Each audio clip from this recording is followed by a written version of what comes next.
ഇതുപോലെ ഒരിക്കൽ ഞാൻ ചോദിച്ചു, സംഗമം സംഗമം ത്രിവേണി സംഗമം. അപ്പോൾ ഞാൻ മാസ്റ്ററോട് ചോദിച്ചു, സംഗമം എന്ന് പറഞ്ഞാൽ എനിക്ക് മനസ്സിലായി, നായകനും നായികയാണ്, രണ്ടുപേരുടെ സംഗമമാണ്. പക്ഷെ അവിടെ രണ്ടുപേരല്ലേ ഉള്ളൂ.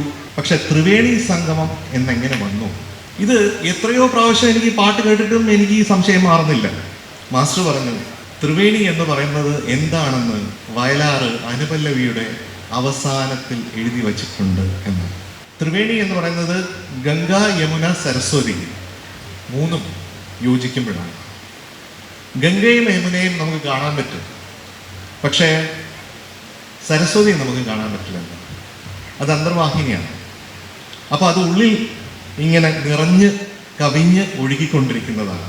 അപ്പോൾ അങ്ങനെ അതുമായി അനർത്ഥമായിട്ട് കൊണ്ടുവരുന്നത് നീയും ഞാനും നമ്മുടെ പ്രേമവും.